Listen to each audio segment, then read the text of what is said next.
I'm very glad to be here in Japan and to introduce you to a new method for evaluating the direct kinetic impact of different flooring types to the sole of dairy cattle claws. Well, as we heard this morning several times, what would be the perfect flooring to keep dairy cattle? I guess most of us may suggest pasture as the perfect flooring. But as we can see in the most dairy systems, the cows are kept on hard flooring such as concrete or mastic asphalt. And several studies showed that on these floorings there's a high prevalence because these floorings are a risk factor for the high prevalence of claw diseases or claw lesions. And therefore an increasing number of farmers install rubber floorings on top of these hard layers, on these hard floorings. And when cows were kept on these floorings, the hoof health was shown to be better. The cows preferred to walk and stand on these floorings, on these rubber mats, and they showed more comfort behavior, such as licking on 3 legs, which can be seen in this picture. And above all, they walked longer distances and showed more secure walking. Well, so it would be interesting to get insight into the direct interaction between the different flooring types and the sole of the cows. So this can be achieved by pressure distribution, which we heard already. And there have been many investigations looking at the pressure distribution under cows. But most of these studies used stationary pressure plates, which were not flexible and could not detect the impact of different floorings directly. And most of them could only detect 1 step per walking sequence. And therefore, the positive effect or the benefit of mobile pressure sensors as used in our study is that they can detect or record several steps, that they can be used in the surroundings the animals are familiar to, so that they may show a more unrestricted gait, and that they can, above all, detect the impact of different floorings, as can be seen in this example. On the left-hand side, we can see a pressure map of on concrete, and the 3 right pictures are pressure maps of rubber mats with increasing softness from left to right. And at a first glance, we can see that the contact area on concrete is much smaller than on the rubber floorings. Okay, so what were the aims of our study? We wanted to, of course, to apply these new sensors under living cows, under walking cows, and by that we wanted to detect the direct kinetic impact of different floorings, in our case from concrete and rubber flooring. And after that we wanted to develop recommendations for improving the walking alleys in modern dairy farms. Okay, how did we do that? We examined 10 adult Holstein Friesian cows, which were clinically sound and showed no signs of lameness or claw diseases. And we let these cows walk on 15-meter long walkways, which were equipped with concrete on the one side and rubber floorings on the other side.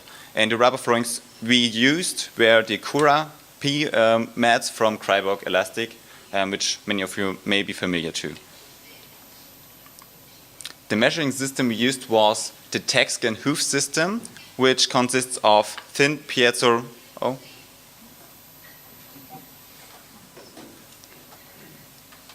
Yeah, I can talk. I can go on. Which consists of piezo-resistive pressure sensors. It's thin foils, and this was only used in horses so far. And the sensors.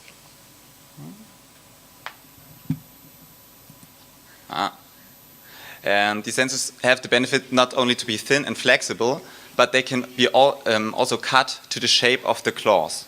So they were attached after calibration. They were attached to the left hind limbs of the cows. So you can see it here. We had a leathern claw shoe where we laid these sensors in as soles and then put it on the left hind limb, on the left hind claws of the cows, and attached the cables and data loggers to the limb. After the animals got used to the equipment, they slowly walked along these walking alleys, and we let them walk 3 times per flooring unless at least 5 uniform steps were recorded. And we assessed the uniformity of these steps, I hope you can see it here, via the force time curves. So I will explain them to you because they are becoming important later on. So we have here on the x-axis we have the time, and on the y-axis the force.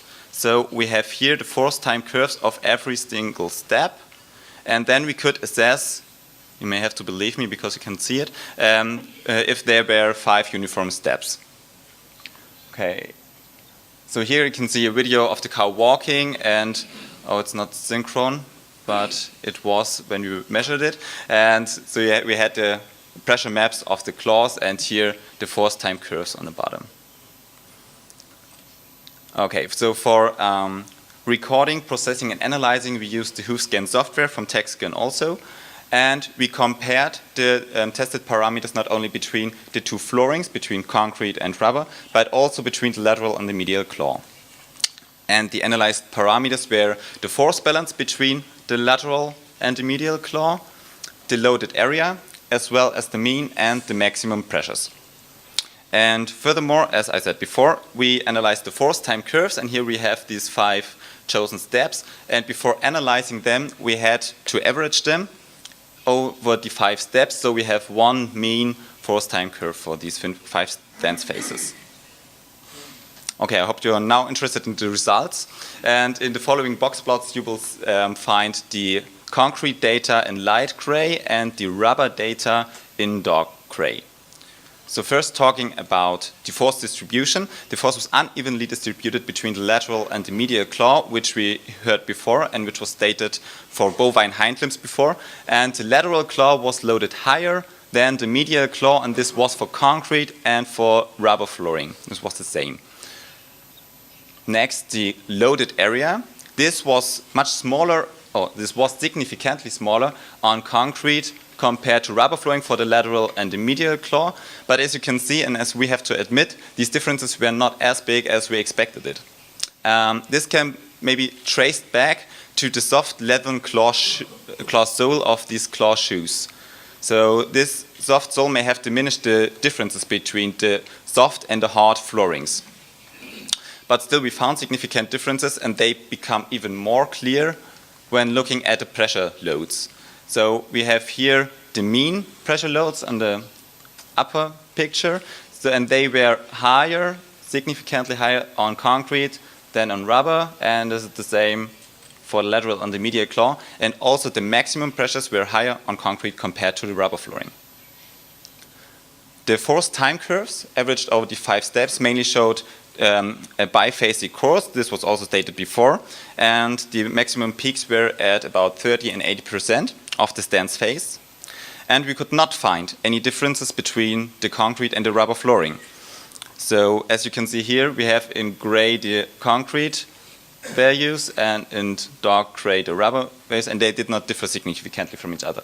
But we found significant differences between the lateral and the medial claw of each cow. So as can be seen here, in this example of this one cow, the courses of the lateral and medial claw were even inverse. And this could not have been found by former studies because most of these studies measured the lateral and the medial claw together. But as in our study, high inter-individual differences occurred, as in former studies too, this may be validated in further studies with a larger number of animals.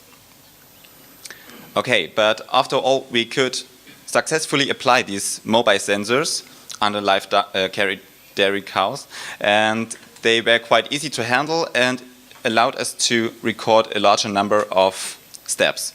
And so this system may be used to evaluate more flooring, such as maybe pasture would be very interesting, but it has to be taken into concern that especially the sensors are quite vulnerable to moisture and shear forces, so the unrestricted use has its limitations. Well, finally, we found in our study a smoother pressure distribution on rubber flooring compared to concrete, which may have led to the lower mean and maximum pressure loads on rubber compared to concrete. And so this reduced mechanical load may lead to a reduced risk for mechanically induced claw lesions, and therefore be one factor for improving the claw health when the farms are equipped with these rubber mats. But of course, as we heard this morning and yesterday, this can only be one factor to improve the claw health, and other factors such as feeding, hygiene, and so on have to be taken into concern as well. Okay, and by that, I want to thank my colleagues and all financial and active supporters.